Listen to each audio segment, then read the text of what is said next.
महाराष्ट्र झारखंड में मतदान संपन्न हो चुका है। नतीजों पर टिकी हुई है बीजेपी की निगाहें। बता दें कि सरकार बनाने के लिए बीजेपी का गुणा गणित शुरू हो चुका है। महाराष्ट्र झारखंड में कुर्सी किसकी रहेगी, ये बड़ा सवाल है और इसका जवाब अब से कुछ ही देर में मिल जाएगा। बीजेपी में अंदर खाने क्या चल रहा है, ये भी एक बड़ा सवाल देखने को मिल रहा है, क्योंकि आपको बता दें कि गुणा गणित जो है वो फिलहाल शुरू हो चुका है। आपको बता दें कि वोटिंग यहां पर हो चुकी है। अब ऐसे में बीजेपी को उम्मीद है कि उन्हीं की सरकार बनेगी, जिसको लेकर लगातार अंदर खाने भी चर्चाओं का जो बाजार है वो पूरी तरीके से गर्म है।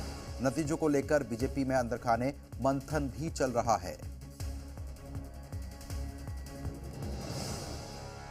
तो महाराष्ट्र में आपको बता दें कि 60% से ज्यादा वोटिंग यहां पर दर्ज की गई और उसके बाद अब नतीजों का इंतजार है।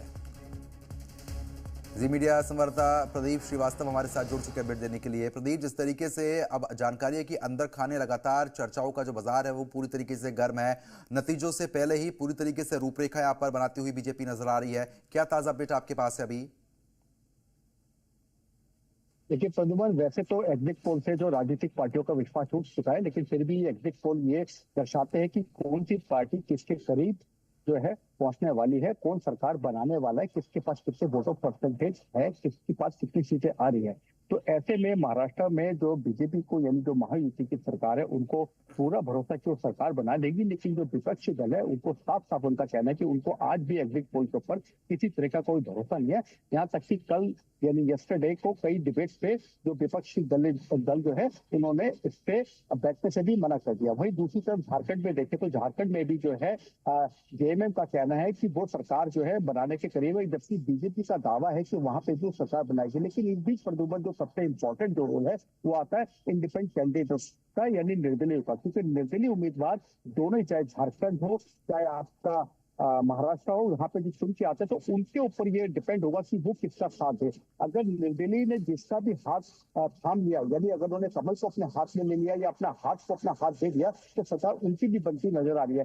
लेकिन मैं अगर आपको बीजेपी की बात कहूँ तो बीजेपी ने यहाँ पे पूरी तरीके से एक उन्होंने अपनी तैयारी कर रखी है, क्योंकि हर बार इलेक्शन वाले काउंटिंग वाले दिन जो है वो अपना पूरा एक टेक्स्ट लगाते हैं जिसमें सभी लीडर्स को केबिन अलॉट करते हैं। तो जिस तरीके से मैं जो बीजेपी ऑफिस में हूँ, मुख्यालय में हूँ, तो यहाँ पर बीजेपी में पूरा उत्साह है और बीजेपी का दावा है कि वो दोनों जगह पे अपनी सरकार बना रही है, ना कि दो जगह बल्कि वो यूपी में जो 9 विधानसभा जो सीट है वहां पे भी वो आते हुए दिखाई दे रहे हैं। हालांकि प्रतिबंध इस दौरान जो है सटेंगे तो फटेंगे, एक रहेंगे शेष रहेंगे, बचोगे तो फीटोगे, इस तरह के कई नारे बिल्कुल हैं। प्रदीप, क्योंकि और कई देखिए नारों बयानबाजी के का जो दौर है वो लगातार हमने देखने को भी यहाँ पर मिला था, और साथ ही साथ जिस तरीके से आप भी जिक्र कर रहे हैं, कहीं ना कहीं जो निर्दलीय प्रत्याशी हैं वो भी खेल बिगाड़ सकते हैं। लेकिन साइलेंट वोटर का जिक्र करना भी जरूरी हो जाता है, क्योंकि साइलेंट वोटरों का जो हमेशा किरदार रहा है वो अहम माना जा रहा है।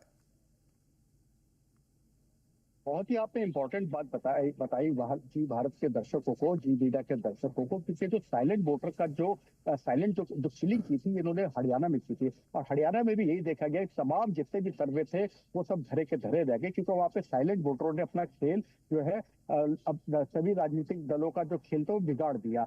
खास तौर से विपक्ष का जो इतना दावा था कि हम सरकार उनकी बन रही है, इसको लेकर उनके सीएमओ के झगड़े चालू हो गए, तो उसी तरीके से महाराष्ट्र और झारखंड में भी साइलेंट वोटर्स का जो है वो उनका जो दाव है वो इस बार जो है जो 23 तारीख को जो रिजल्ट आ रहा है उसमें देखने को मिलेगा। नई दिल्ली के साथ साथ प्रद्युमन जो आपने बात बताई साइलेंट वोटर की, ये भी बहुत इंपॉर्टेंट है, और ये साइलेंट वोटर के कारण ही बीजेपी कांग्रेस दोनों दावा ठोक रही है कि सरकार हम बनाएंगे। लेकिन देखना बड़ा दिलचस्प होगा कि 23 तारीखों की साइलेंट वोटर जो है वो किसका हाथ थामते हैं। बिल्कुल, थोड़ा सा इंतजार जरूर करना होगा। चलिए ठीक है प्रदीप, बहुत बहुत शुक्रिया तमाम जानकारी हमारे साथ साझा करने के लिए। खबर पर आप नजर बनाए रखिएगा, आगे भी लगातार हम लोग आपसे अपडेट लेंगे।